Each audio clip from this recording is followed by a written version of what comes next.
What if I told you Japan's most feared spirit isn't a vengeful ghost, but a fox that walks on two legs? For centuries, the Kitsune has haunted Japan's twilight hours, changing shape to seduce the lonely, trick the greedy, and punish the cruel. These fox spirits grow more powerful with age. Some live in 1,000 years, sprouting 9 tails that burn with ethereal fire. They appear as beautiful women, traveling monks, even trusted friends, but always leave a clue to their true nature, a shadow that betrays a tale, a reflection that shows fur, or laughter that echoes too sharp in the night. Air hangs heavy over the paddies. Summer heat does not vanish after sundown. It clings to the water like a second skin. A frog croaks once, then falls silent. Across the field, a pale flame stirs, drifting above the reeds as though an invisible hand is carrying a lantern. Farmers mutter to each other, "Kitsune, foxfire." Do not follow it. Do not even watch it too long. To look too long is to be noticed. Flame quivers, separates, becomes 2 lights, then 3. They dance with the slow grace of monks in procession. Someone in the dark whispers a prayer, because everyone knows the trick. Those lights lead the living deeper and deeper into the marsh, until their feet slip, their torches drown, and the only sound left is the faint splash of something unseen moving closer. Sometimes the foxfire floats right outside a window, bobbing like a beckoning hand. Children bolt under their quilts when they see it. Mothers draw the shutters tight. A clever fox needs no claws when it can pull you from your doorway with nothing but a glimmer in the dark. Foxes love the margins. They wait where human ground falters, where roads give way to weeds, where a traveller finds himself far from home with only the moon for company. There, the world loosens. A man believes he is still on the right path, that one more turn will deliver him to the next village. Yet he circles the same bend again and again, feet blistering, until the sky pales and he sees he has walked all night without crossing a boundary. The villagers shake their heads when he stumbles home. The fox led him. His own lantern obeyed not his hand, but another's. Shape-shifting is the fox's oldest craft. It is said that after 50 years of living, a fox can slip from its skin as easily as a man doffs a cloak. At 100, it no longer remembers the boundary between animal and human. They borrow our shapes the way children borrow masks. A travelling priest with a voice too sweet, a merchant whose shadow twitches like a tail, a bride who will not face a mirror. Some tales say the fox must balance a leaf on its head to change, or place a skull there, or run thrice around an old tree. Whatever the method, the result is the same. The beast vanishes, and in its place stands something human but not quite right. Those who meet such beings often notice small betrayals. A sleeve that rustles though there is no wind, footprints that lead nowhere, a woman who hides her face when dogs bark. Sometimes the fox forgets itself. It smiles too wide, it laughs too sharp, and beneath the hem of a robe, a tail twitches once, just enough for a sober eye to catch. The danger lies not only in what the fox becomes, but in what it makes others see. A beggar offers dumplings at the roadside. A weary man eats, grateful, and finds his mouth filled with filth. A warm bath steams in a cottage. The guest sinks gratefully into its depths, then screams when he feels not water, but the slurry of a cesspit. A pouch of coins gleams gold in torchlight, but by dawn it is only leaves and stones. And always the sound of laughter carried on the wind. Laughter that never quite reveals its throat. There is a saying in the villages that no mischief is too low for the fox. It delights in shame, in turning men into fools, in showing how thin the veil is between comfort and disgust. Yet the fox's tricks are not merely childish pranks, they cut deeper. They gnaw at the certainty of the world. If bread can be dung, if silver can be leaves, if your own bride can be a beast, then what is real? Travelers speak of women encountered at dusk, standing just off the road, faces hidden in the dim light. Some swear they saw a tail swish before the figure turned. Others tell of voices that beckoned them into the woods, soft as lullabies. A man follows, half entranced, until he finds himself alone in the clearing, surrounded by eyes that shine like coals in the grass. He does not remember what happens next, only that he wakes at dawn with his clothes torn, his strength gone, and the taste of earth in his mouth. And then there are the stories darker still. A young farmer finds himself in the arms of a woman too radiant for any village. For nights she comes to him, and for nights he forgets his hunger, his fields, his family. When at last her shape slips in candlelight, he sees fur where there should be flesh, a snout where there should be lips. He stumbles back into the world, drained of years aged by desire. His neighbors swear he looks 20 winters older. The fox is a mirror turned wrong side out. It shows us our hunger, our weakness, our foolish trust. And still, people cannot help but follow. The promise of a shortcut, a lover, a sudden fortune, it is irresistible. That is how the fox survives, century after century, not as a hunter of flesh, but as a hunter of desire. Quiet settles back over the paddies at night. The flames blink once, then vanish, leaving only darkness. Someone exhales. The villagers disperse toward their houses, careful not to look back. They know the lights are never truly gone. They are simply waiting, drifting somewhere beyond the reach of human lamps, biding their time until the next curious soul leans too far into shadow. History remembers the fox not first as a trickster, but as an omen.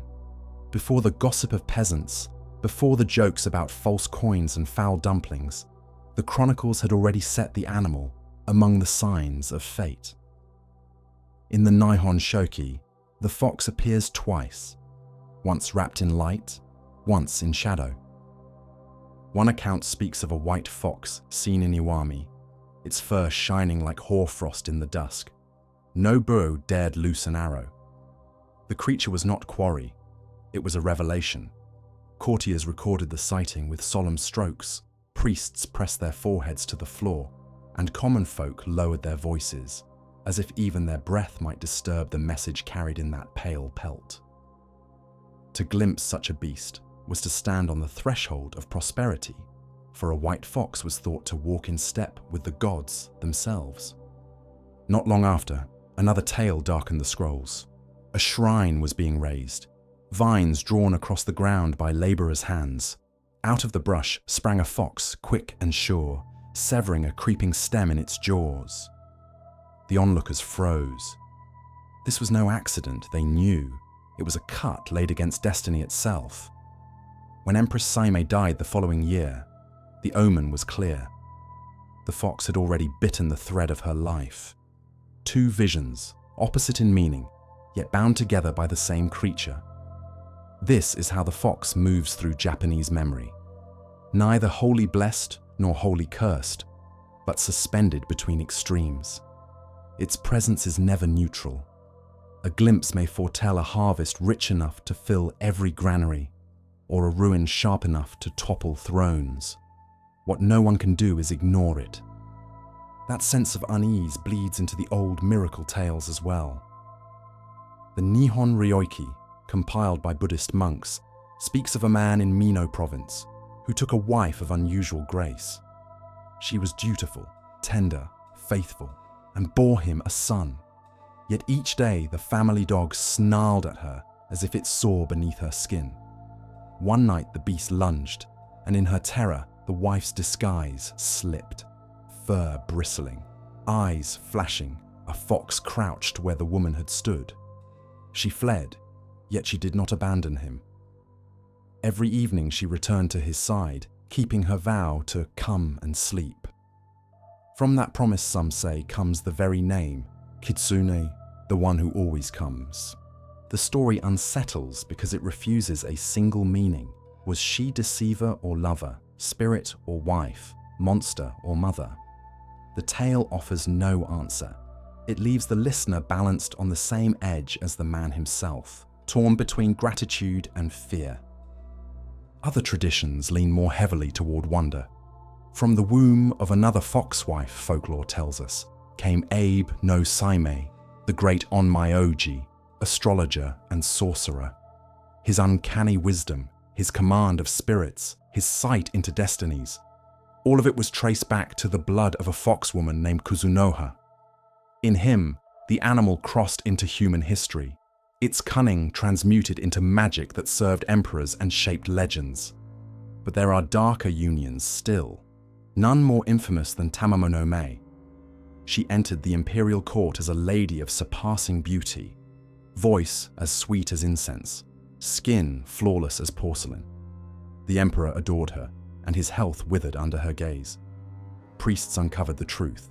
She was no woman, but a nine-tailed fox, a creature older than dynasties. Once unmasked, she fled, her spirit sinking into stone. The rock itself grew poisonous, earning the name Seshoseki, the killing stone. For centuries, travelers feared to touch it, whispering that the fox still seethed inside, waiting for release. What unites these stories is the fox's liminality. It never rests in one form, one role, one judgment. It glimmers between omen and curse, wife and deceiver, guardian and executioner.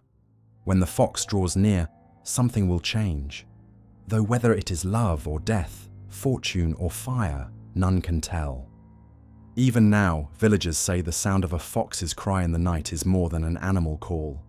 It is the turning of a coin in the dark. One side gleams with promise, the other drips with ash.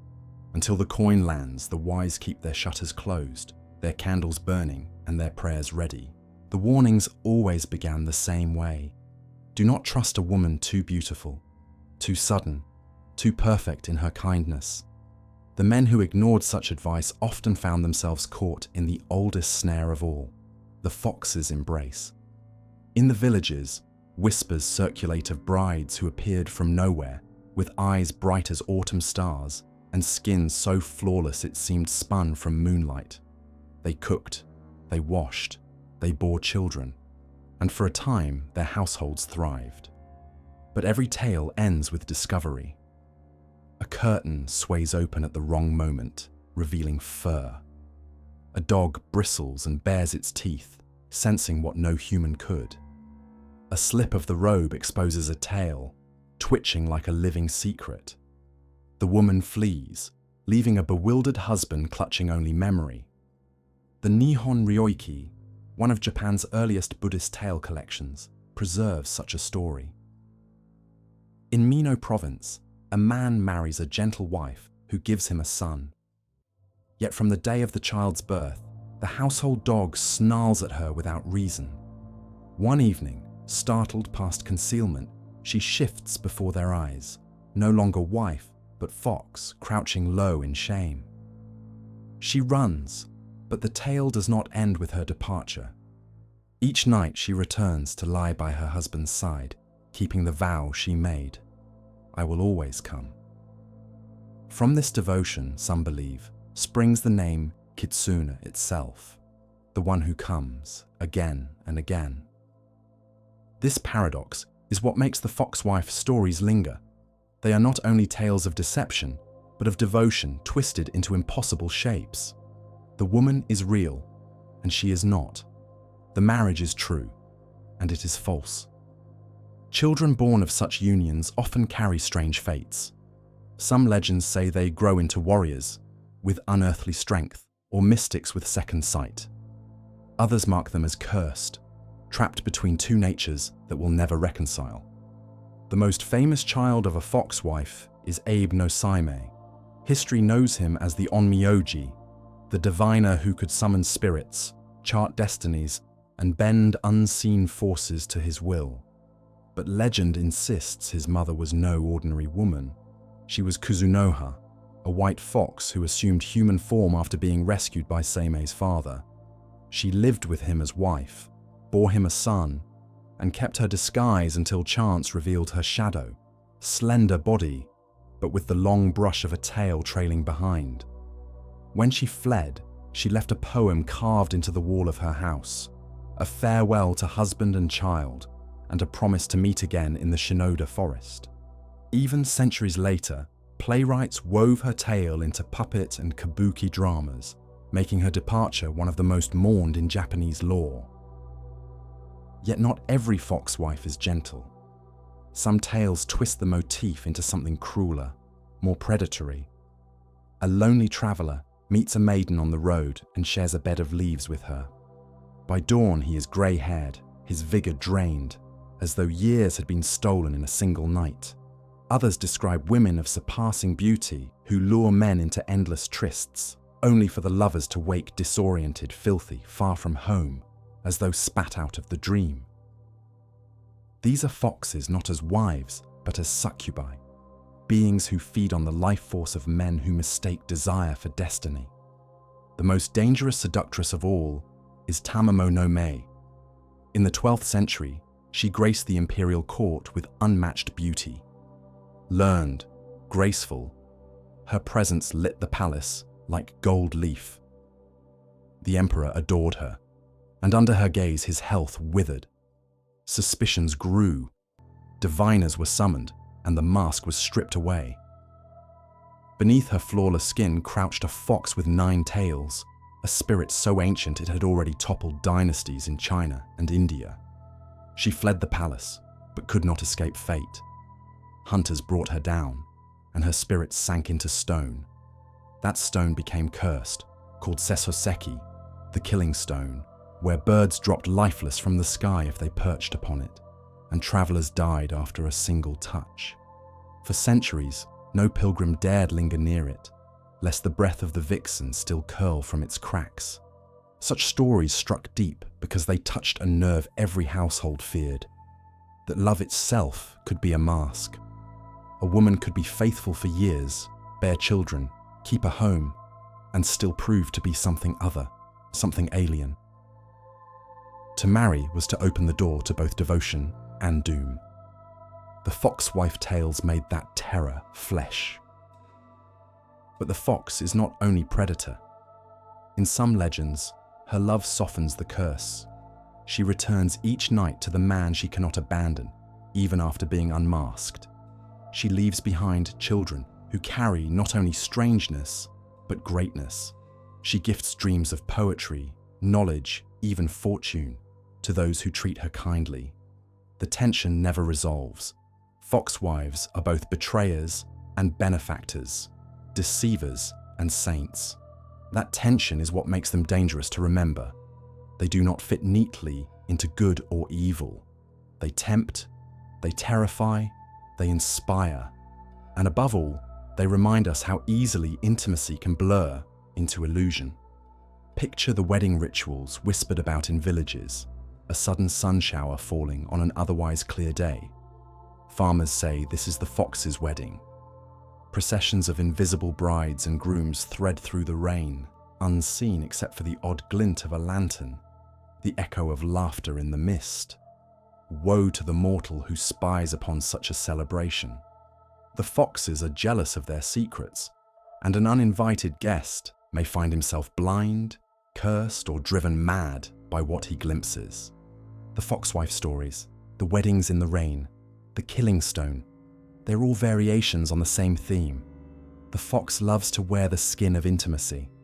It takes the shape of what we most long for: a spouse, a lover, a feast, a shortcut, and it offers it freely, beautifully.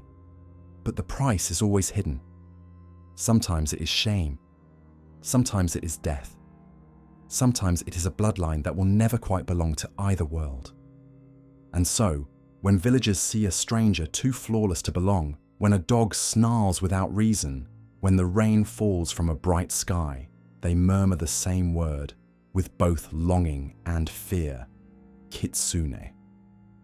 The court never forgot Tamamo no Mae. For years after her death, courtiers swore they still heard her laughter echoing down the palace corridors, delicate as wind chimes but sharp enough to slice bone.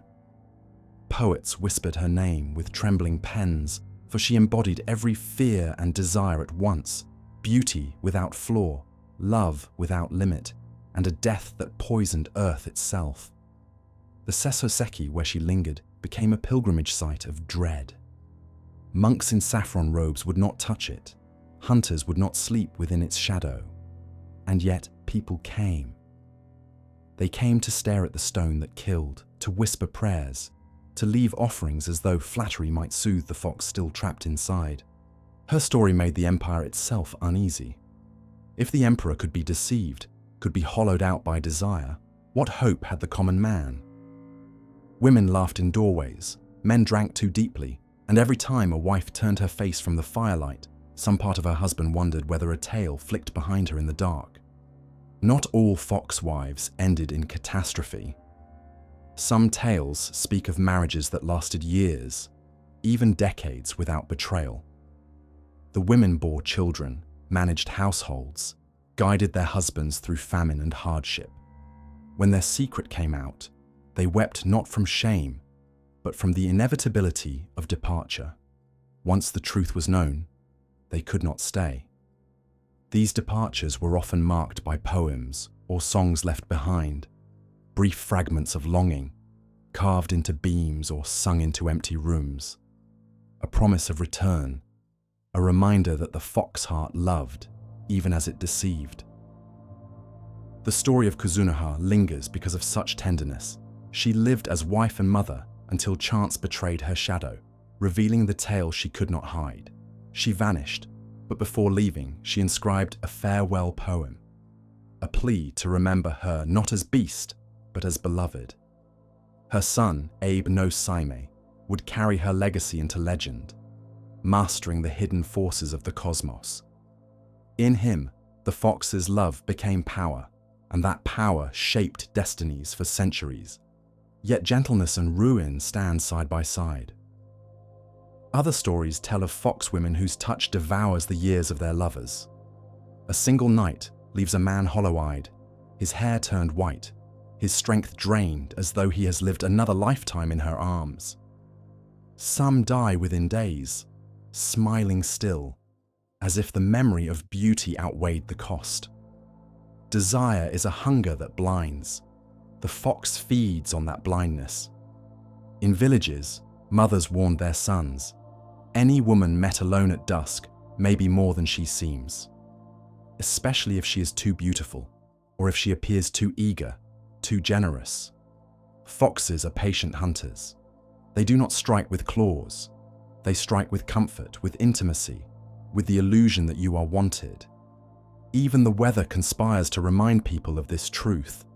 A sun shower, rain falling while the sky still glows clear, means the foxes are marrying. They hold their weddings in the rain's shimmer, hidden processions winding through valleys and fields, laughter muffled beneath the patter. Witnessing such a wedding is both blessing and curse. To see it is to glimpse the hidden world, but the foxes brook no intrusion. Those who spy on the procession may be blinded or led astray until madness swallows them. Farmers watch such rains with wary eyes, unsure whether to celebrate or to hide. The theme repeats: intimacy and danger are one. A foxwife's kiss can leave a child who will change the course of nations, or leave only emptiness and shame. A fox's wedding can bring good fortune to crops, or strike down anyone foolish enough to look too closely. Tamamo no Mae can be jewel of the court, or death, knotted into human form. It is no wonder that so many tales linger on the moment of revelation. The unmasking is as terrifying as it is inevitable. A husband follows his wife into a moonlit clearing and finds her curled in fur, gnawing bones. A reveler in the city glimpses his lover's reflection in a mirror, tail swishing where no tail should be. A man wakes in bed beside his bride and sees not a woman, but a fox licking the blood from her paw. These moments of truth split households, unravel lives.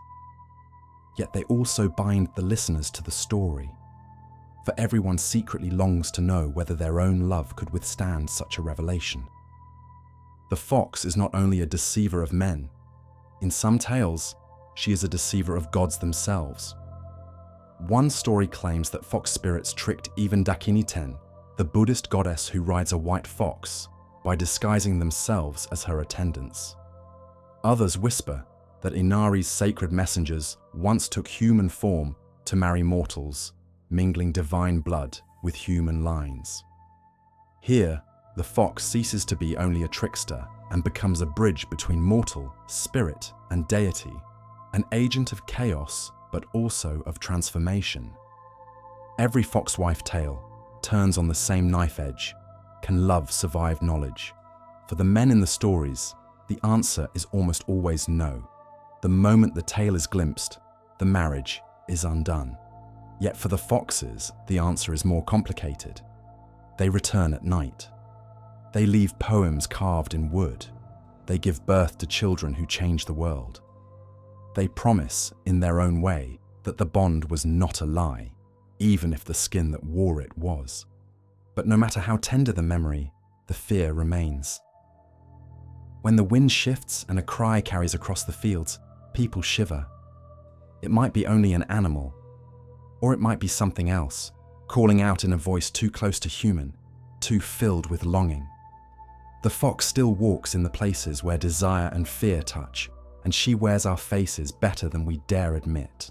At dawn, the shrine doors open to the sound of bells, and the first worshippers shuffle across the stone courtyard. Before them rise not one, but dozens of foxes, silent, carved from stone, mouths set in eternal watch. Each statue wears a bib of red cloth, bright as fresh blood. Some clutch keys between their teeth, others jewels, scrolls, or ears of rice. These are the guardians of Inari, and through them, the animal is reborn as holy. Inari is the kami of rice, of harvest, of plenty, the very breath of survival in a land where famine stalked every century. Foxes, hunters knew, were the natural enemies of rats, the grain thieves. Some said their very urine repelled vermin from the fields. So the fox, once feared for its tricks, became a messenger of the god who fed the people.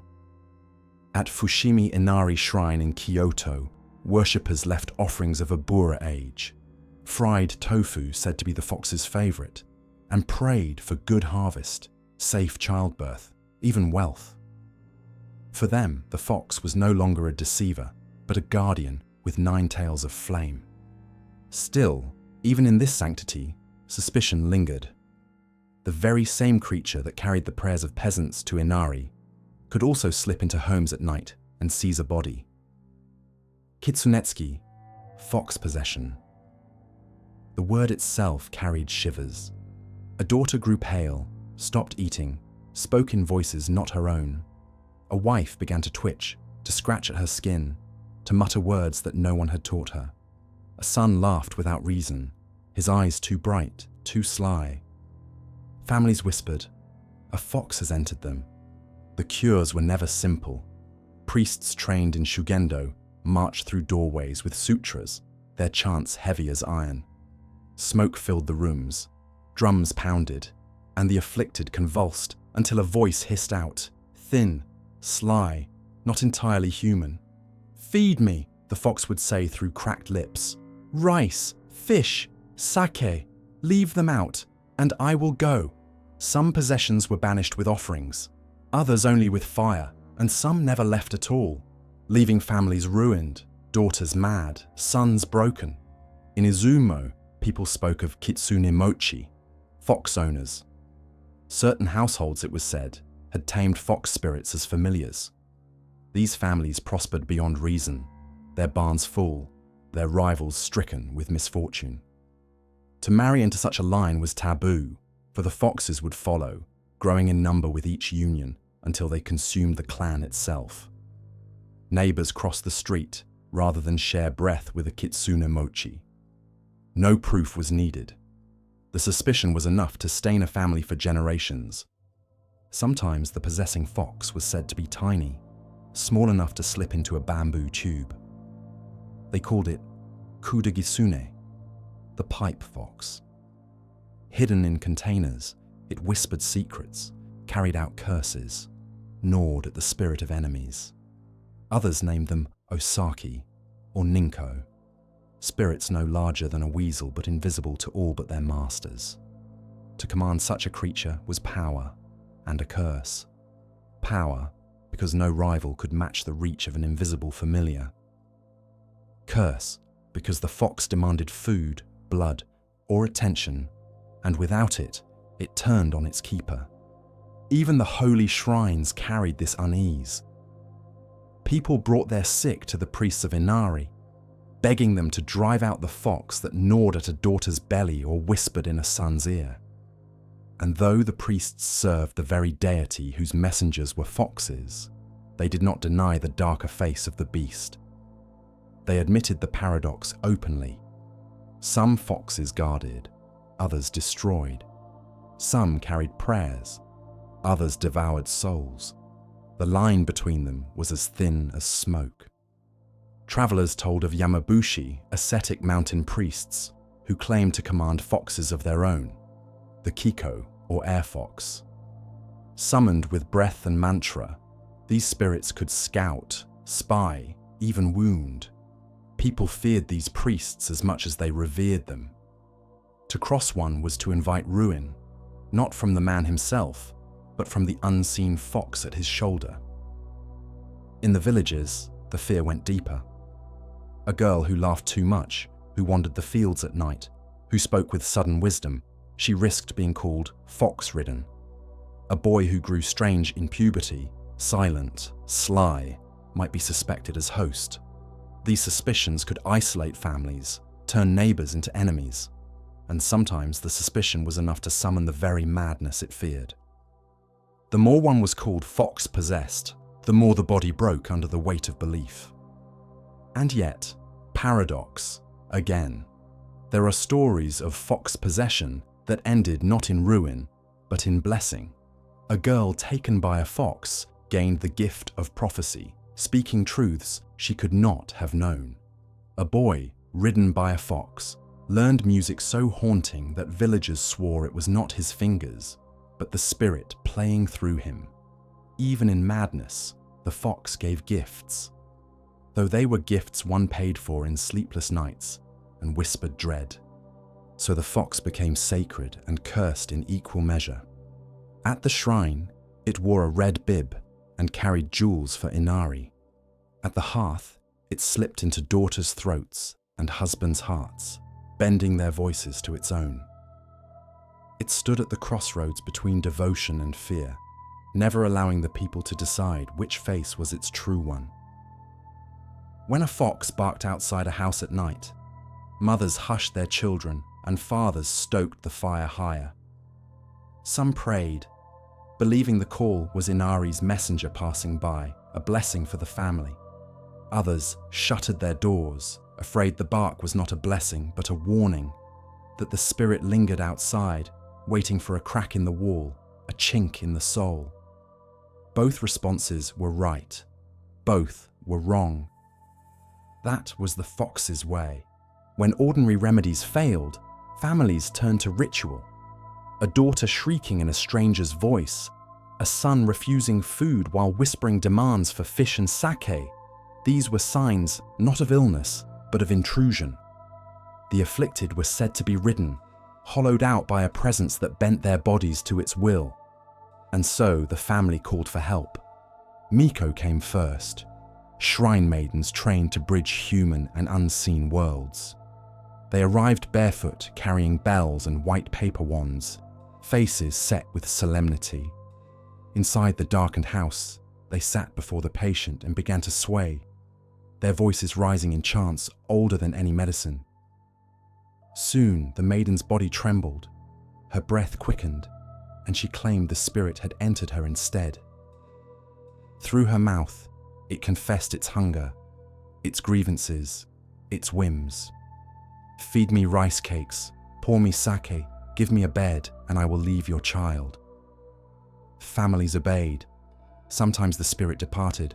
Sometimes it laughed through cracked lips and refused, daring the priestess to do more. At times when maidens could not succeed, the villagers turned to the mountain priests. Yamabushi, robed in black or patched garments, descended from cliffs with conch shells at their waists. They spoke with the authority of wilderness, with chants that shook the timbers of homes. Unlike maidens, they used force, beating drums, brandishing sacred staffs, drawing characters of fire and air.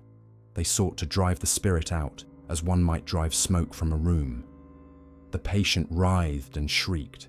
Neighbors pressed their ears to the walls, uncertain whether they heard human cries or something else struggling against the ritual. When the writhing stilled, relief swept through the house, though no one was ever sure whether the intruder had gone for good or merely retreated, waiting. Possession stories traveled fast. In Izumo, certain families were branded forever as keepers of these entities. The rumor was that they fed them in secret, tending them like hidden livestock. Such households prospered strangely. Rice bins never emptied, rivals fell to ruin, and livestock grew fat. The conclusion was obvious. They commanded familiars, small, invisible beings that slipped through cracks and carried out curses. Villagers named them Kitsune, the pipe spirit, because it was said they could be hidden in bamboo tubes. Others spoke of Osaki or Ninko, creatures the size of weasels but impossible to see. These familiars were not pets, but parasites. They demanded food, whispered threats, and grew more numerous with every marriage until entire lineages collapsed under the weight of their own hidden brood. Suspicion poisoned communities. A prosperous farmer was accused of harboring a spirit in his attic. A bride refused to enter her husband's home because neighbors claimed his family owned a pipe fox. Children whispered in alleys that the wealthiest household in the village kept jars filled with invisible beasts, lids rattling in the night. Truth was irrelevant. Once a family was accused, the stain lingered for generations. Even so, the stories were not only curses. Some told of blessings hidden inside these strange possessions. A woman once seized by a spirit awoke with the gift of sight, able to predict storms and deaths with uncanny accuracy. Another, after months of trembling under influence, sang in a voice so piercing and beautiful that villagers swore it came not from her throat, but from the unseen one who had used her as a vessel. The line between torment and gift blurred, as it always did when the trickster beast was involved. The rituals themselves sometimes turned uncanny. During Kuchios, a rite where priestess and spirit joined, the voice that spoke was not always demanding or cruel.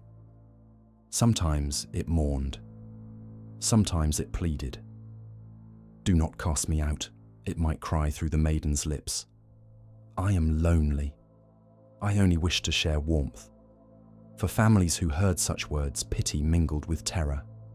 Could an intruder that left their child fevered and frail also weep like a lost soul? No one knew. Such ambiguity stretched far into the modern era. During the Edo period, scholars attempted to explain the affliction as madness, hysteria, or fraud. Physicians claimed it was only sickness of the mind. Yet in villages, the old belief persisted. Families continued to summon maidens and mountain priests, continued to offer rice cakes and sake to the unseen. Even in the 20th century, researchers encountered households where daughters fainted, husbands raved, and neighbors swore the cause was not madness, but the sly animal spirit still roaming Japan's fields. Lafcadio Hearn, the writer who made Japan's folklore known to the West, recorded many such tales while living in Matsue. He wrote of the fear in Izumo villages, where accusations of keeping a spirit familiar could destroy a household. He noted that women accused of harboring such entities rarely found husbands, for no man wished to bind himself to a family shadowed by whispers of the unseen. For Hearn, the fascination was not only with the beings themselves, but with the human lives they twisted, the way superstition could become a curse heavier than any possession. And yet, just as the shrine statues of Inari still gleam with offerings, just as children still play the game of Kitsune with hand signs of trickster, hunter, and lord, the reverence has never died. On one side, the messenger of gods, the guardian of rice. On the other, the whisper in the dark that rides bodies and ruins families. To bow before its image is to admit both truths at once, that devotion and dread are siblings. On nights when the wind carries a cry too sharp to be dog, too eerie to be human, people still hush. They know the sound is never simple. It may be the voice of a guardian passing between shrine and field. It may be the whimper of an intruder circling a window. It may be both. That uncertainty has always been its weapon, and that is why, even now, some doors close tighter, some candles burn longer, and some prayers fall softly into the dark whenever the cry carries through the night. The night is never truly dark in the countryside. Beyond the lanterns of houses and the glow of shrines, other lights stir. Small at first, like fireflies in the grass, then larger, brighter, floating higher than any insect should fly. Farmers know their names: Kitsune, the fire of the shapeshifter. Travelers describe them as orbs the size of fists, rising and falling in slow rhythm, glowing blue, green, or pale white. Sometimes they drift alone, like a single lantern carried by an unseen hand. At other times, they swarm in processions, hundreds at once, weaving through the fields as if marking a hidden road. Seen from a distance, they resemble torches of armies or festivals that do not exist. Seen too closely, they lead men astray. The stories always end in the same way. Someone follows. A boy, drunk with curiosity, chases the glow across the paddies. A hunter, convinced he sees another's torch, tries to catch up. A pilgrim, lost in fog, spots what looks like the light of a shrine and stumbles after it. The flames lead them deeper into thickets, into marshes, into pits where the ground swallows feet like quicksand. By dawn, the body is found drowned, bruised, or simply missing, leaving only stories behind. Some say the lights are born from the very breath of the beast, stroke the tail of the trickster, and sparks leap out, glowing embers that drift into the air and take on a life of their own. Others claim the flames burst from the creature's mouth, searing the night like the exhalation of a furnace. In old scrolls, the orbs curl above its head, swirling in halos. In paintings, white-furred shapes prowl through rice fields beneath swarms of fire, each tail crowned with a flicker of blue. Not all encounters bring death. A farmer once told his children of a night when dozens of flames floated above the ridge, gathering around a lone cedar tree. He was certain he would find charred earth by morning. Instead, the field thrived the following season, stalks of rice heavy with grain. The lights, he swore, had blessed the soil, but another village, not far away, told of fields that burned after such a sighting, stalks collapsing to ash before harvest. The flames carry no allegiance. They hover, they drift, they vanish. Whether omen or curse, no one can say. Priests sometimes dismiss the lights as will-o'-the-wisps, gases rising from damp soil and catching fire. But even the most skeptical grew uneasy when entire processions of flames marched across dry hillsides where no marsh lay. And when more than one villager swore they saw figures walking among the lights, shapes too tall, with tails that flickered like torches, the explanations faltered. Science could not account for laughter drifting in the wind, or for voices calling from nowhere, urging travelers deeper into the night. There is a tale of a fisherman who returned late, his lantern extinguished by rain. On the path he spotted 3 pale orbs dancing ahead, just out of reach. Thinking them villagers returning from the market, he followed, calling out. The lights ignored him, always drifting further. At last he ran, desperate not to be left behind. He stumbled into a swamp, reeds closing around him, water dragging him down. In his final moments, he swore he heard laughter ripple across the pond, thin and sharp, before the lights winked out. By morning, the swamp was still, but his body never surfaced. Children grew up fearing the flames, but also daring each other to test them. In some villages, boys walked at dusk with reeds in their hair, claiming the spirits would mistake them for kin and leave them alone. Others clutched charms blessed at Inari shrines, muttering prayers if a glow appeared on the horizon. A few bold youths chased the orbs, hoping to snatch one. None ever succeeded. The lights vanished the moment hands drew near, leaving only the echo of heat in the air, as if a fire had burned invisible and passed away. Legends also tell of foxfire as signal. Shapeshifters gathering in secret supposedly lit the night with their flames, each spark a call to assemble.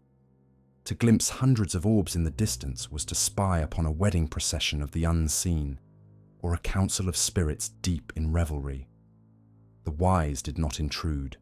Those who tried returned blind or mad, their eyes filled with light that never faded, or their minds lost in endless laughter. Even the shrines did not escape these rumors. Fushimi Inari itself was said to blaze with spectral flames during certain nights of the year, when the guardians gathered to renew their vows. Pilgrims who caught sight of this spectacle swore the fires did not burn the wood or stone. They burned in the air itself, trembling like breath on cold glass. To see them was an honor, yet also a warning. Such sights were not meant for human eyes. Strangest of all are the tales of fire that cross thresholds. A woman spinning thread late into the night glanced up to see a blue orb floating at her door. It slipped silently through the gap, hovering above her loom and bathing the room in pale light. She fell to her knees, whispering prayers as the glow circled once, twice, then faded, leaving the air sharp with the scent of lightning. By dawn, the loom was scorched and the thread brittle as ash. Whether it was curse or blessing she never knew, only that something unseen had chosen to notice her. Silence is their language. The orbs wait at the edges of paths, glowing where no fire belongs, vanishing whenever courage dares to draw near. Each village remembers its own encounters. Each household warns its children. If lights appear in the night, do not follow, do not speak, do not even linger. To be marked by that glow is to carry it home, and no one touched by such fire remains the same. Some nights the lights do more than drift. They attack. One chronicle speaks of a monk who dared rebuke a spirit in the open fields. He had heard of travelers led astray and believed prayer alone would scatter the fire. With beads clutched in his fist, he shouted sutras into the night. The flames gathered, circling him like wolves. His companions fled. In the morning, they returned to find only ashes, his body burned to bone without a spark left smouldering. The villagers whispered that his words had not been strong enough, that the fire had swallowed them whole before it claimed his flesh. Tales spread of wanderers who met bands of floating orbs on the road. Sometimes the flames arranged themselves like soldiers, lining both sides of a path. To pass through was to walk a gauntlet of light, each orb humming softly as though it breathed. A few travelers claimed they made it across unharmed, but most were never seen again. On misty evenings, mothers kept their children from stepping outside, lest they mistake those ranks of fire for festival lanterns. In certain provinces, people swore the lights belonged to armies of spirits gathering for war. Entire hillsides were said to blaze with them, not burning the grass, but moving in precise formation, weaving across the ridges like banners of fire. Hunters who watched from afar reported seeing animal shapes within the glow, long snouts, twitching tails, marching alongside the flames. No arrow dared fly into such a sight. To interrupt was to invite ruin. The fires often followed sound. A drunken song in the dark, a prayer whispered too loudly, even the ringing of a bell could draw them closer. Once noticed, escape was nearly impossible. They trailed travelers for miles, hovering at shoulder height, darting ahead to block paths, Some say they laughed, though no mouth could be seen. The sound was like wind through reeds, eerie and hollow, yet filled with intent. Priests and ascetics tried to turn the flames against themselves. Certain Yamabushi carried mirrors polished bright enough to reflect starlight, believing the orbs would be trapped in the glass. There are stories of men raising such mirrors in forests and watching the fire recoil, only to find the glass blackened with soot by morning. Others carried gourds filled with charms and attempted to capture the flames inside, sealing the mouths quickly. A handful claimed success, though none lived long afterward. Their houses caught fire without cause, their children sickened, and soon the gourds were buried deep in riverbeds as offerings. Villages developed their own defenses. Some left bowls of water at crossroads, believing the lights feared reflection. Others drew salt circles around homes, or placed charms of fox and dog together at the door to confuse the spirits. Yet nothing was certain. Fires appeared when they pleased, lingered as long as they wished, and vanished without trace. Their unpredictability was the sharpest weapon. No one could prepare for what could never be predicted. There is a story from Kai province of a wedding interrupted by fire. The procession was crossing a bridge when dozens of orbs descended, hovering above the river like floating candles. Guests cheered, mistaking the sight for good omen. Then, the bridge timbers began to smolder. Dresses caught sparks that had not touched them. Hair went up in flame without smoke. Panic scattered the party, and by dawn only blackened beams jutted from the water. Families swore it was vengeance for some unspoken slight, that the bride's kin had offended the hidden world. At times the fire seemed to play. A man carrying a torch would watch it split into 2, then 3, until he no longer knew which flame belonged to his own hand. In confusion he dropped the stick, and the others danced around it, mocking, multiplying, until the air was thick with pale orbs. By the time he stumbled free, his mind was gone, laughter bubbling from him, long after his voice broke. He wandered the fields for weeks, muttering of lights that would not leave him, until his body failed. Even shrines were not safe. Worshippers told of nights when the courtyards filled with floating sparks, red and blue, rising in columns like offerings reversed. Priests hurried to lock the gates, fearing the fires would slip into the sanctum and consume the very heart of Inari's dwelling. Some believed these were rival spirits, the wild tricksters mocking their sacred kin.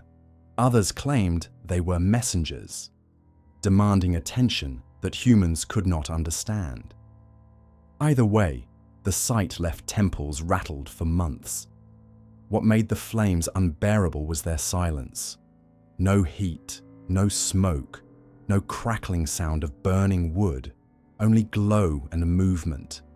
They resembled fire, yet behaved like thought, like will. To witness them was to know that something conscious lingered within, something watching, waiting, choosing. People could not decide whether they were blessings or curses, spirits of ancestors or beasts of malice. The ambiguity was part of the torment, and so the warnings multiplied. Do not walk alone at night. Do not sing on lonely roads. Do not follow lights, no matter how much they resemble lanterns. If you see them hovering near your home, bow your head, draw your shutters, and pray they pass by without interest. Because once they choose you, whether to guide, to burn, or to merely toy, you are never the same again. Laughter in the dark is never innocent. When it rises without faces, without throats, it belongs to the shapeshifter. The stories say it delights in humiliation more than in flesh, in breaking pride rather than bones. Some beasts tear, others crush. This one makes a fool of its prey and leaves them alive to taste the shame. Monks were frequent victims.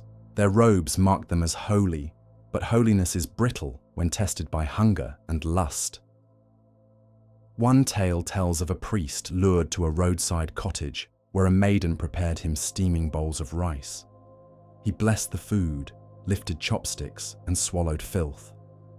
His shriek carried into the fields, and the maiden's face twisted into a muzzle, her laughter shaking the rafters until the roof itself seemed to shudder.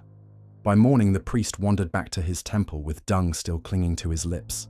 The lesson burned into him. Piety is no shield against ridicule. Hunters fared no better. In a comedy play still performed today, a fox dresses as a priest, tricking a hunter into lowering his guard.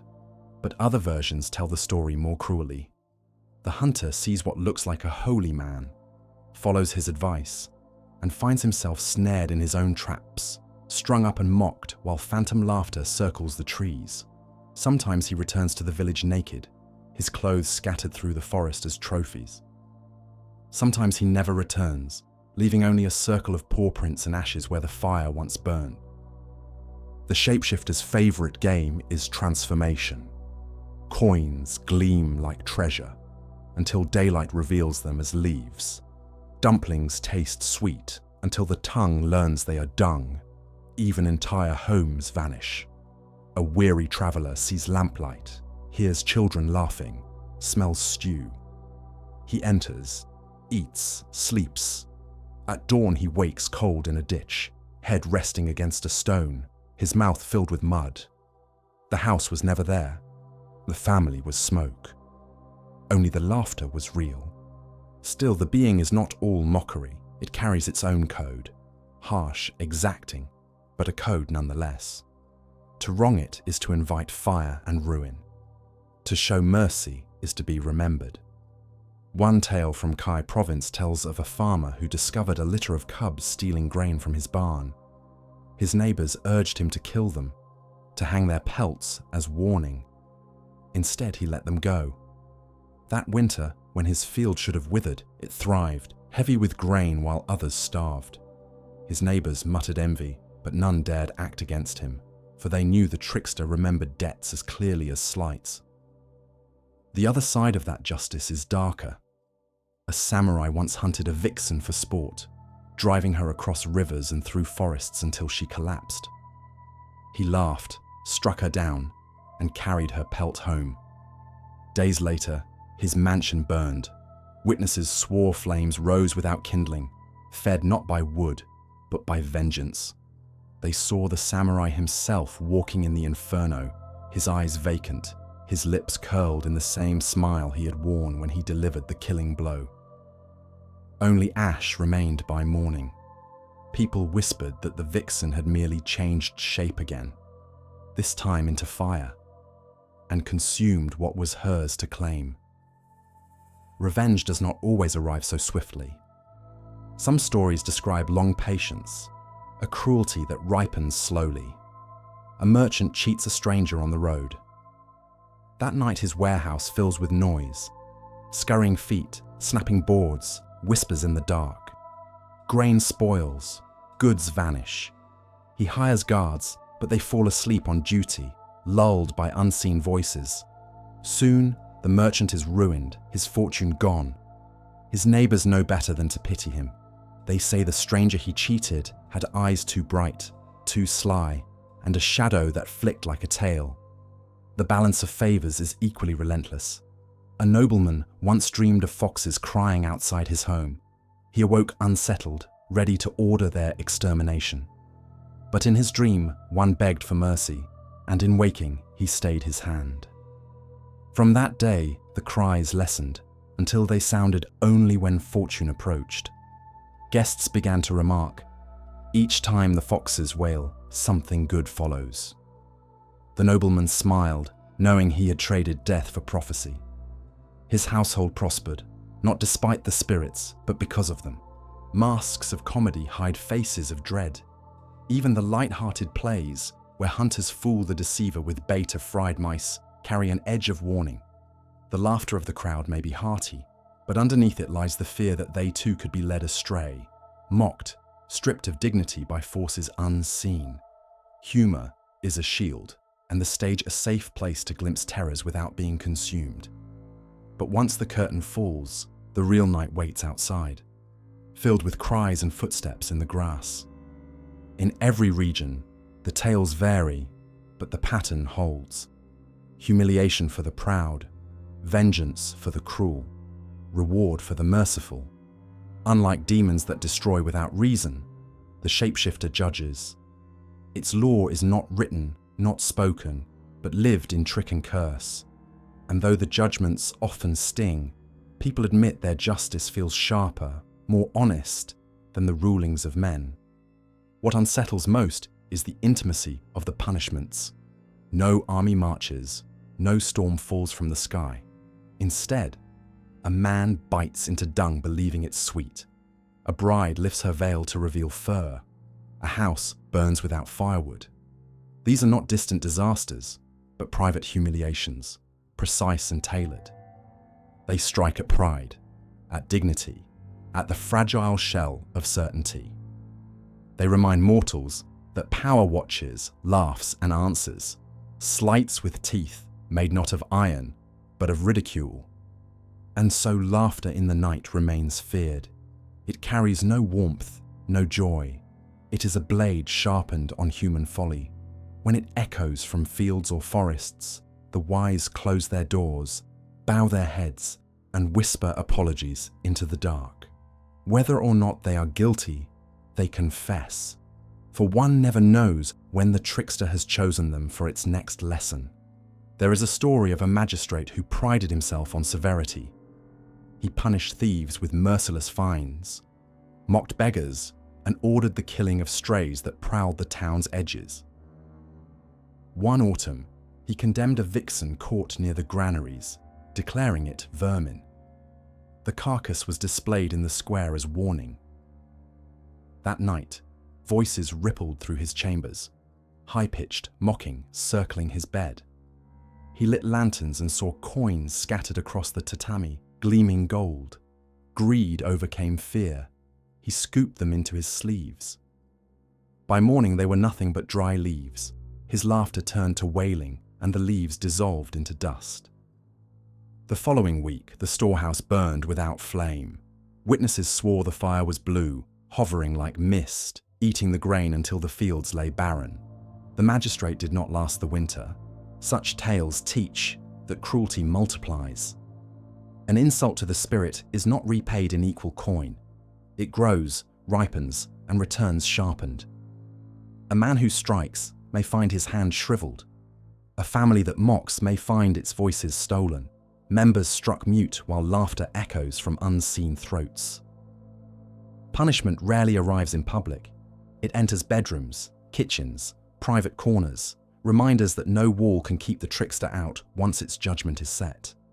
Sometimes vengeance disguises itself as love.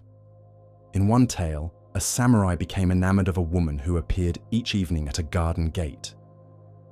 She spoke softly, her eyes luminous, her presence a balm. He abandoned duties to spend hours in her company. One night, he followed her too far, into a grove where lanterns burned with foxfire and figures danced in shadows.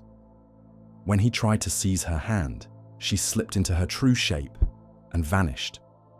He staggered home, weakened, hair gone white, lips cracked. The villagers said the woman had been sent, not for love, but as punishment, for arrogance, for violence in his past, and that her tenderness was only a mask stretched over retribution.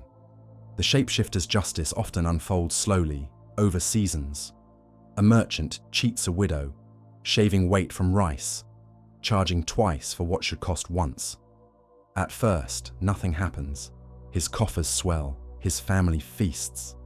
But strange accidents begin. Rice sacks split open by themselves, spilling grain into mud. Rats multiply in his storehouses. He wakes each night to scratching under the floorboards, and though he hires cats and sets traps, nothing changes. At last he strikes a match and descends into the cellar, determined to smoke out the pests. In the glow he sees eyes, dozens of them, gathered in the dark. They blink in unison, tails twitching. The flame gutters, and when he rises again, his hair is singed, his storehouse empty. The widow, meanwhile, prospers in ways no one can explain, but the same pattern, reversed, blesses the merciful. A woodcutter once freed a fox from a snare. That night his hut shook with noise, scratching at the door, yips in the dark. His wife cowered, thinking vengeance had come. But the next morning their woodpile had doubled, stacked neat as temple offerings. Each day after, more timber appeared, as though the forest itself delivered payment. The family lived in warmth through a brutal winter. When asked, the woodcutter only smiled. He knew who had stacked the logs and why. Not all rewards are so simple. Some are double-edged. A farmer who once showed pity found himself blessed with abundant harvests, yet plagued by whispers. The voices praised him, mocked his rivals, and revealed secrets he had no right to know. He grew wealthy, but his neighbors feared him, shunned him. By the time he died, his barns were full, but no mourners came. The spirit had honored its debt, but in its own way, reminding that even gifts can isolate, even blessings can cut. The trickster punishes pride in particular. One of the most enduring stories tells of a warrior who boasted he feared no spirit, no curse. He taunted villagers, mocking their offerings. One night he challenged the hidden world itself, shouting into the forest, "Show yourself! If you have power, strike me now." Hours later, he staggered back, armor scorched, sword warped as if dipped in fire.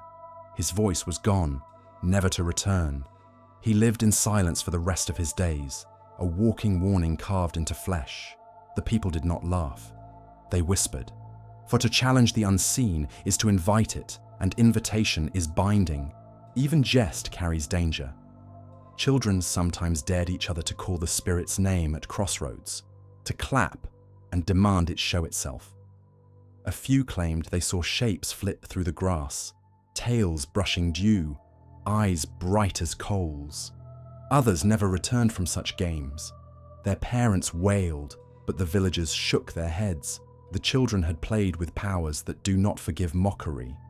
This is why, when laughter rings out in the dark, no one joins in. To laugh back is to mock, and to mock is to invite. Instead, people bow their heads, murmur apologies, even when no wrong has been done. They confess to sins they never committed, hoping humility will shield them. For the spirit's vengeance is not bound by human law.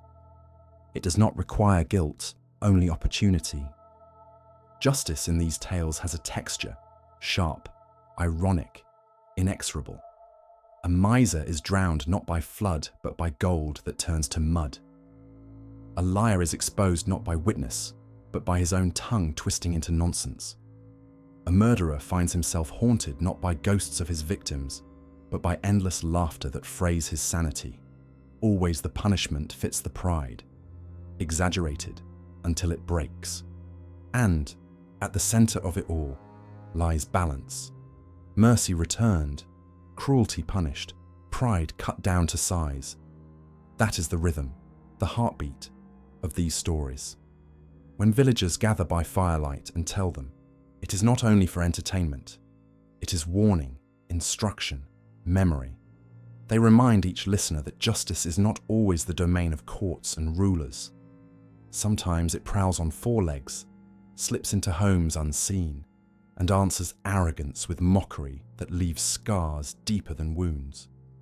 So the night belongs to the trickster. Not every sound is its laughter, not every light its fire, but enough are that people keep watch. And when they hear laughter drifting across empty fields, they know what it means. Somewhere, someone has been judged, and the verdict is final. The elders used to say there is no single kind of trickster, no one shape that carries its name. To speak of the fox is to speak of 1,000 masks, each worn by a different spirit, each with its own age, color, and power. So the scholars of the Edo period tried to put them in order, to bind them with categories and names. But names never hold spirits for long. Some scrolls speak first of the Tenko, the celestial trickster, rare, radiant, older than centuries. They are said to have left behind their bodies entirely, becoming pure presence, glimpsed only in dreams or flames. A village blessed by one new prosperity, harvests thick with grain, children born strong, enemies kept far away. Yet even blessings cut both ways, for if the Tenko turned, the same prosperity rotted overnight, and famine arrived swifter than armies. Others tell of the Byako, the white ones, pale as snow. To see one stalking the fields was omen of change, a pivot in fortune. Some claimed they guarded shrines and carried messages to the rice god. Others swore they prowled graveyards, watching over bones, marking which soul would depart next. Their whiteness was purity to some, a shroud to others. Then came the Genko, the black ones. Dark fur, darker intentions. These were feared most in Izumo and Iwami, where people whispered they carried plagues of misfortune into households. If a family found its animals dying, its crops failing, and its children sickening without cause, neighbors muttered, "A black one has entered." No exorcist could easily root it out, for its shadow clung like smoke to rafters, slipping back no matter how often it was driven away. Beyond color, age was the greater measure. Spirits aged not in years, but in tales. A young trickster bears one. A century old might sprout a second. Some grew to 5 or 7, and the oldest of all bore 9.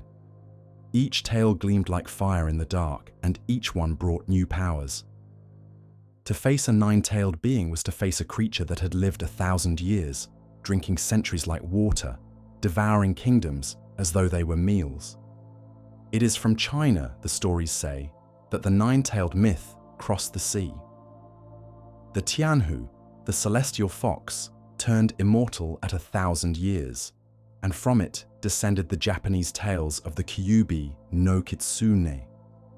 The most infamous, Tamamo no Mei, was one such, her 9 tails trailing like banners of flame behind her.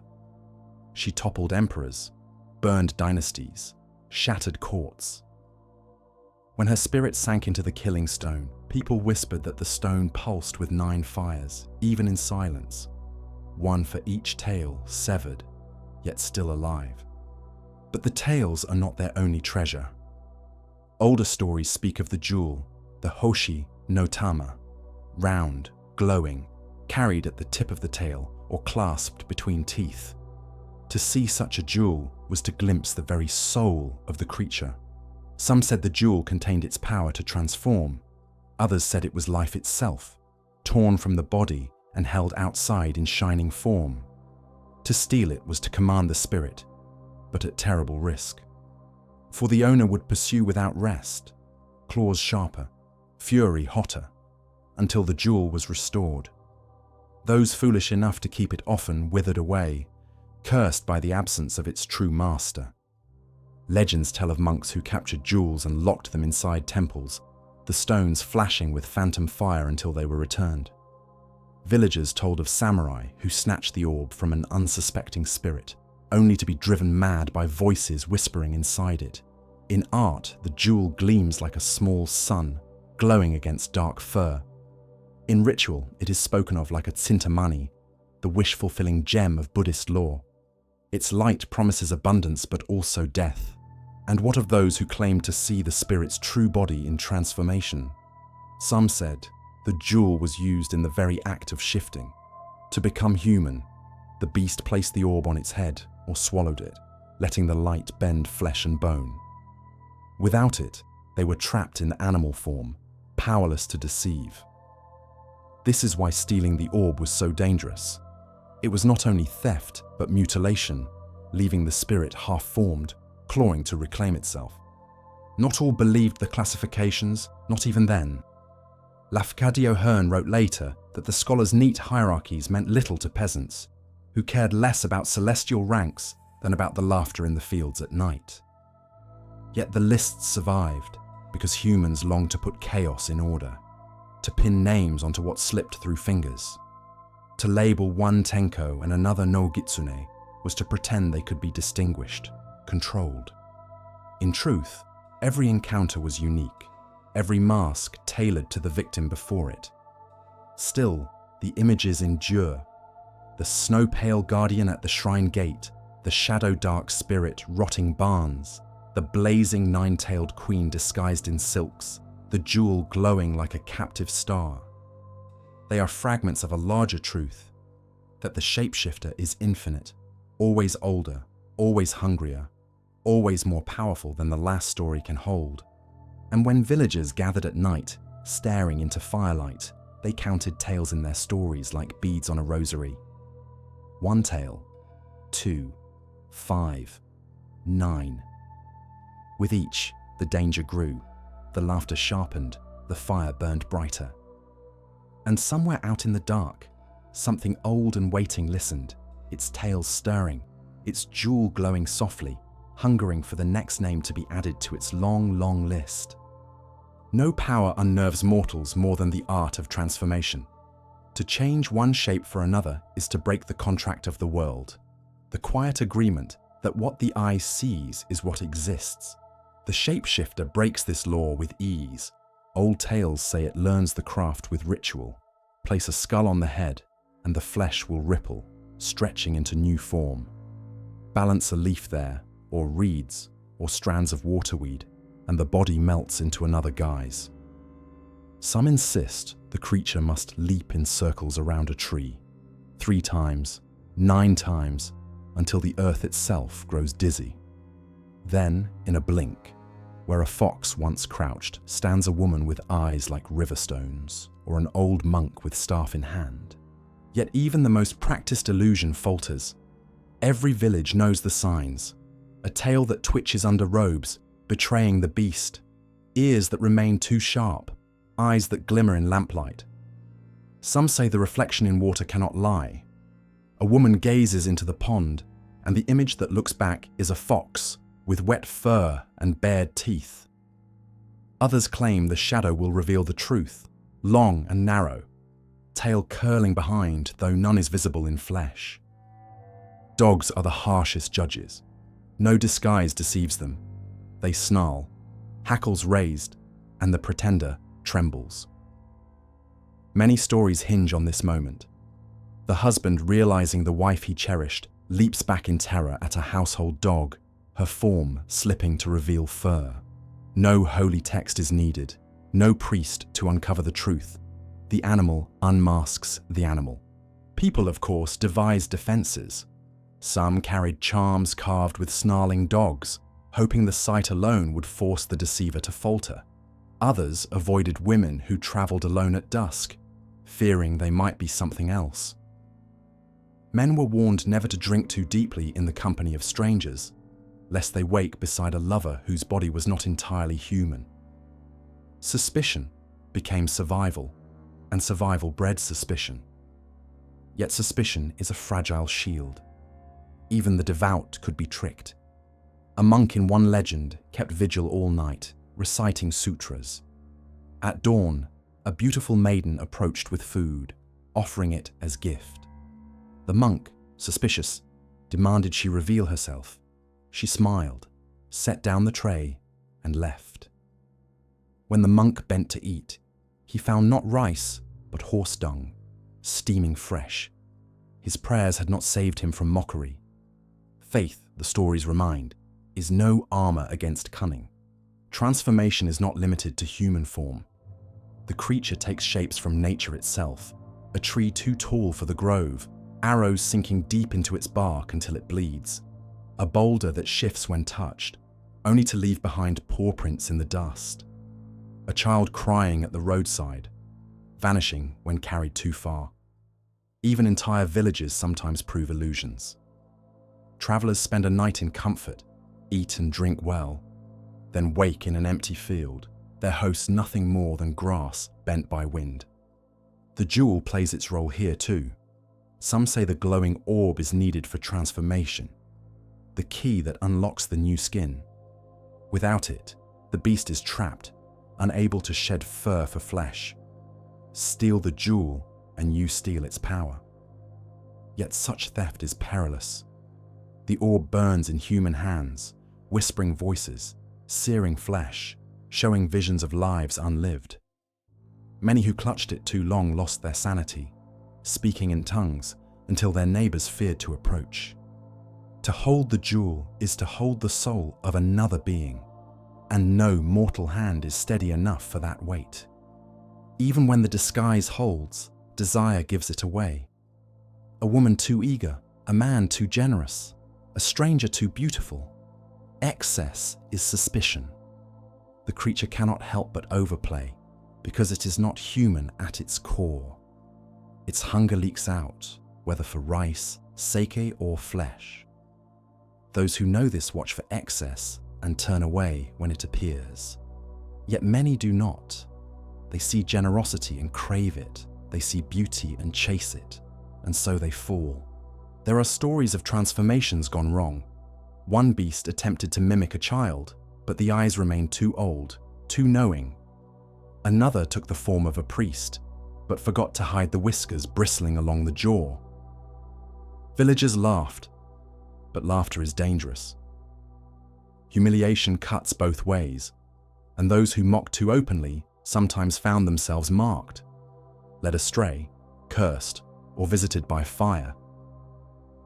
The power to transform is not only weapon, but mirror.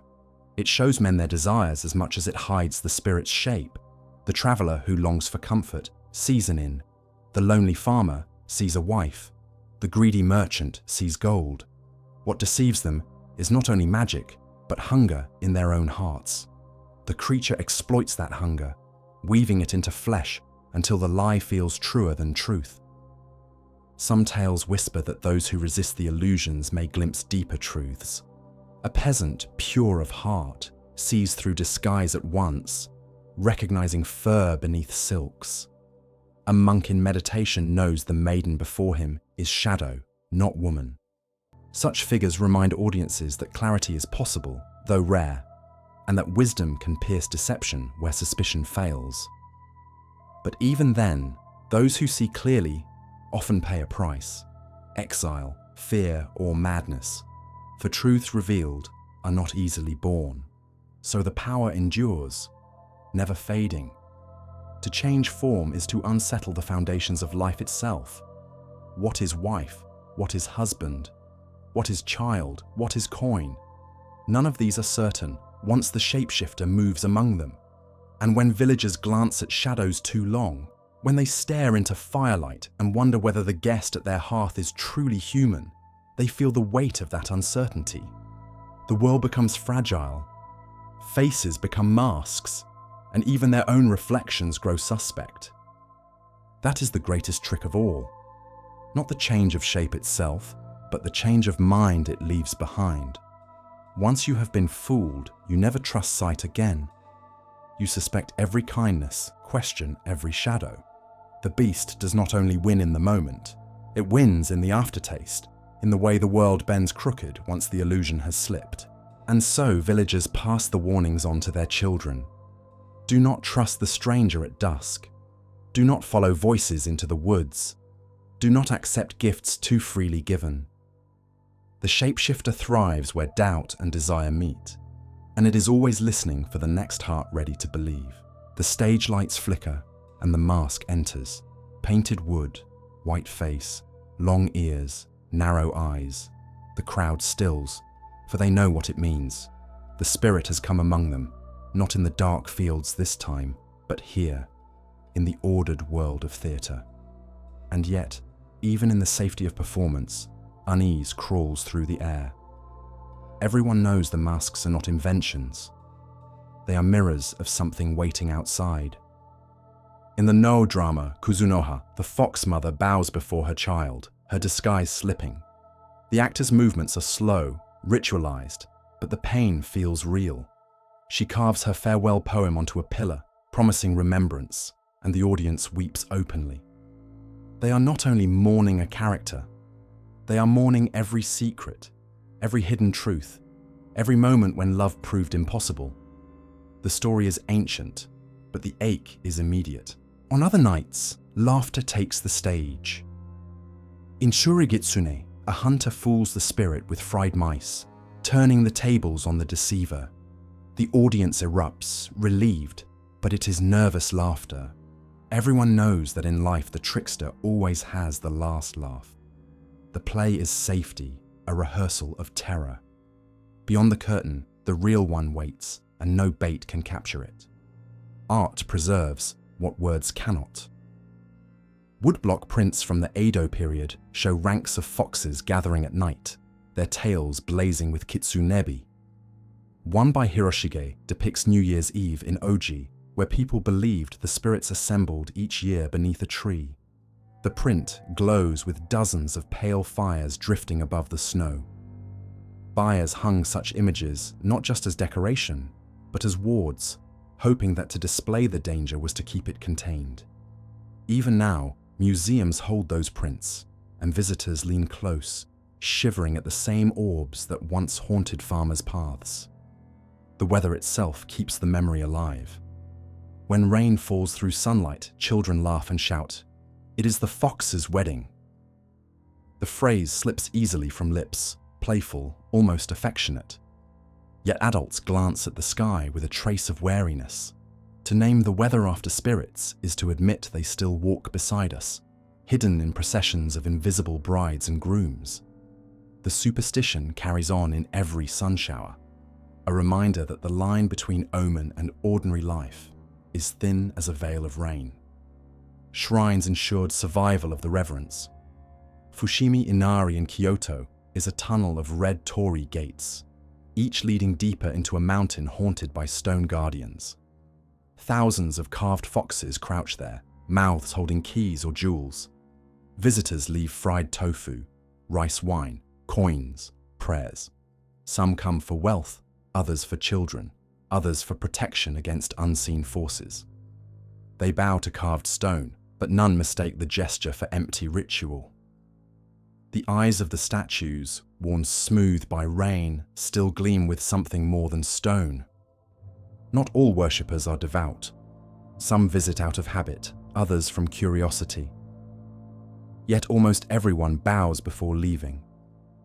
Even in the modern city, with trains rattling below and neon lights gleaming in the distance, there is a hesitation to pass under the fox's gaze without respect. To walk away unbowed feels dangerous. Whether one believes or not, reverence lingers in the body. Writers carried the stories beyond Japan. Lafcadio Hearn, wandering Izumo in the 19th century, recorded what villagers still believed. That possession was real, that families accused of harboring spirit familiars were ruined, that laughter at night could drive a household into despair. He wrote of wives who grew pale, speaking with voices not their own, of husbands who refused to share a roof with women suspected of being fox-ridden. His books gave the West its first taste of the law, draped in Gothic language, tinged with both fascination and dread.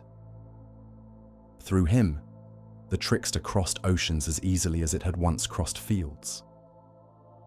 And in the present, the figure thrives in softer forms. Festivals sell masks painted white and red.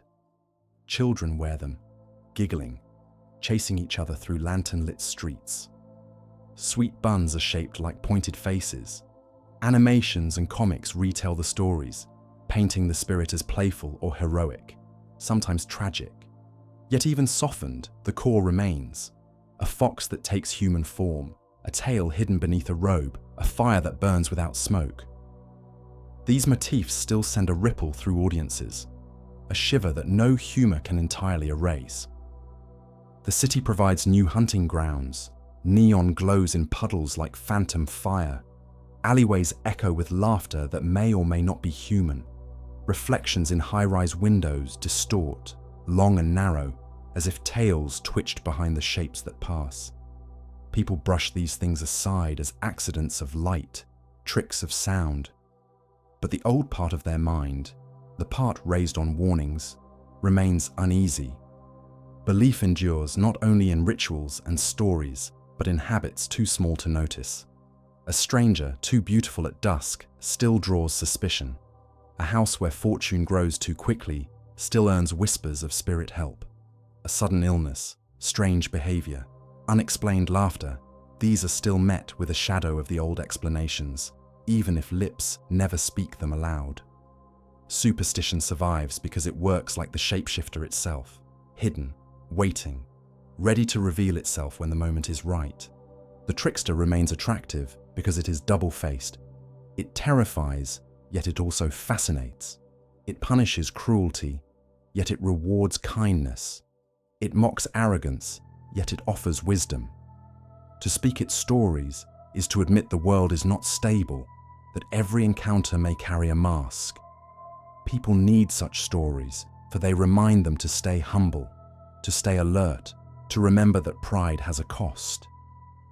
So the echoes continue, in plays and prints, in shrines and festivals, in rain that falls from a bright sky, in the neon of cities.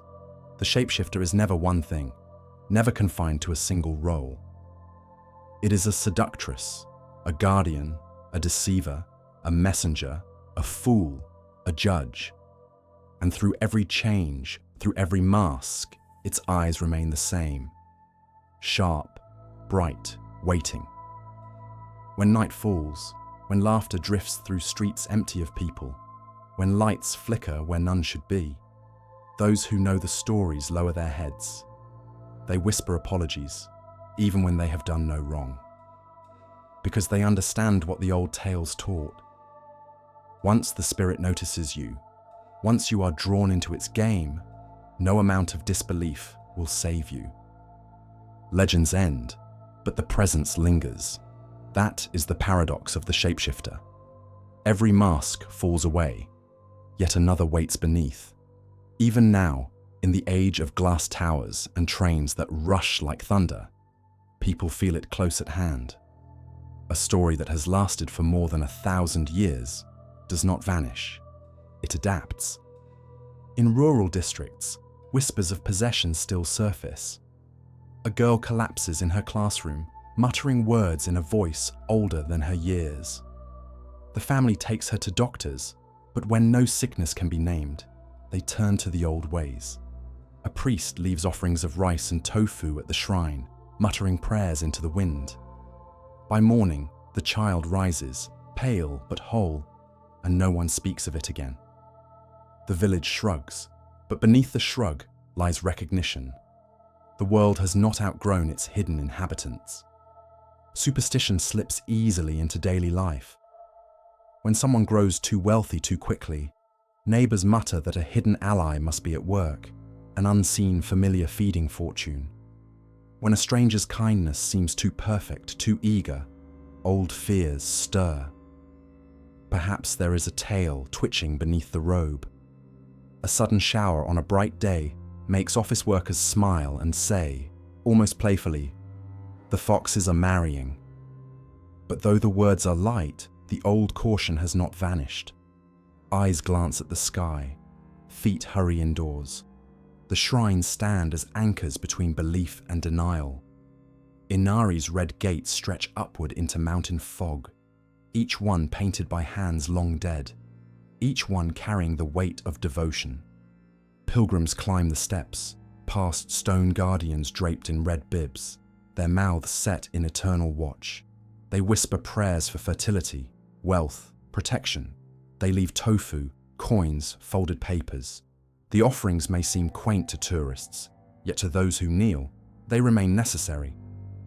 You do not walk through that many gates, past that many statues without feeling eyes on you. Carved stone or not, something listens. The West, too, has kept the image alive. Through Lafcadio Hearn and later writers, the spirit crossed oceans. It appeared in translations of folklore, in novels, in art. Western audiences, fascinated by the figure both alluring and dangerous, carried it into their own imagination. To this day, in fiction and fantasy abroad, the Japanese shapeshifter appears as seductress, trickster, phantom lover. The cultural soil is different, but the hunger it feeds is the same. Modern media softens the edges, but never completely. In anime, the fox becomes a playful companion or tragic hero. In video games, it takes the role of guardian, battle partner, or mysterious foe. Children wear masks at festivals, painted in bright red and white, chasing one another in laughter. Yet even there, even in delight, something of the old dread clings. For behind every mask lies memory, the being that mocked monks, punished cruelty, led travelers into swamps, seduced emperors and left their courts in ruin. No story, however playful, erases that ancestry. The fascination lies in contradiction. The fox is worshipped and feared, mocked and revered. It is guardian and deceiver, wife and widow, spirit and corpse. To honor it is to admit that the world is not divided cleanly into good and evil. It is to acknowledge a truth humans prefer to forget. The forces that shape our lives are not always just, not always merciful, not always clear. They are cunning, capricious, endlessly shifting. And yet people admire it, even love it. They see in its cunning a freedom denied to mortals. It cannot be chained by law, bound by custom, trapped by name. It crosses worlds as easily as fields, slipping from God's messenger to thief, from bride to beast. For those who feel trapped by circumstance, its story offers escape, the hope that one might also shed one's skin, change shape, slip free. Still, fear is never absent. When laughter echoes at night where no people walk, the body stiffens. When lights hover above empty fields, hearts beat faster. Rational explanations may be offered, wind, gas, tricks of light, but the old knowledge stirs beneath. People still bow before stone statues. They still whisper apologies into the dark. They still teach children not to follow strange voices. That persistence is proof enough. Belief endures because experience never quite ceased. And so the tales conclude as they began, with fire in the dark. Imagine it now, a procession of pale orbs gliding along the ridge, silent as stars. Perhaps it is a wedding, unseen brides and grooms moving through the rain. Perhaps it is a gathering of spirits, tails flaring like torches. Perhaps it is only swamp gas. But the villagers close their shutters anyway. They light another candle. They murmur apologies, whether or not they are guilty. Because everyone knows, once the shapeshifter notices you, you are already caught. There is no bargaining, no escape, only the slow unraveling of certainty until you no longer know if the face beside you is flesh or mask, if the light in the distance is lantern or lure, if the laughter in the dark is human or something else. The stories survive because they are true in the only way that matters. Not fact, not record, but warning. They tell us that arrogance invites ruin, that kindness is remembered, that desire blinds, that pride falls, and they remind us that the world is larger than we see, stranger than we admit, older than we imagine.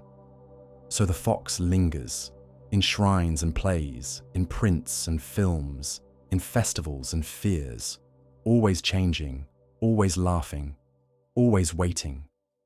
When the rain falls through sunlight, when fire drifts where no torch burns, when a stranger's beauty feels too sharp, the old truth rises again. The fox never leaves, it only changes its mask.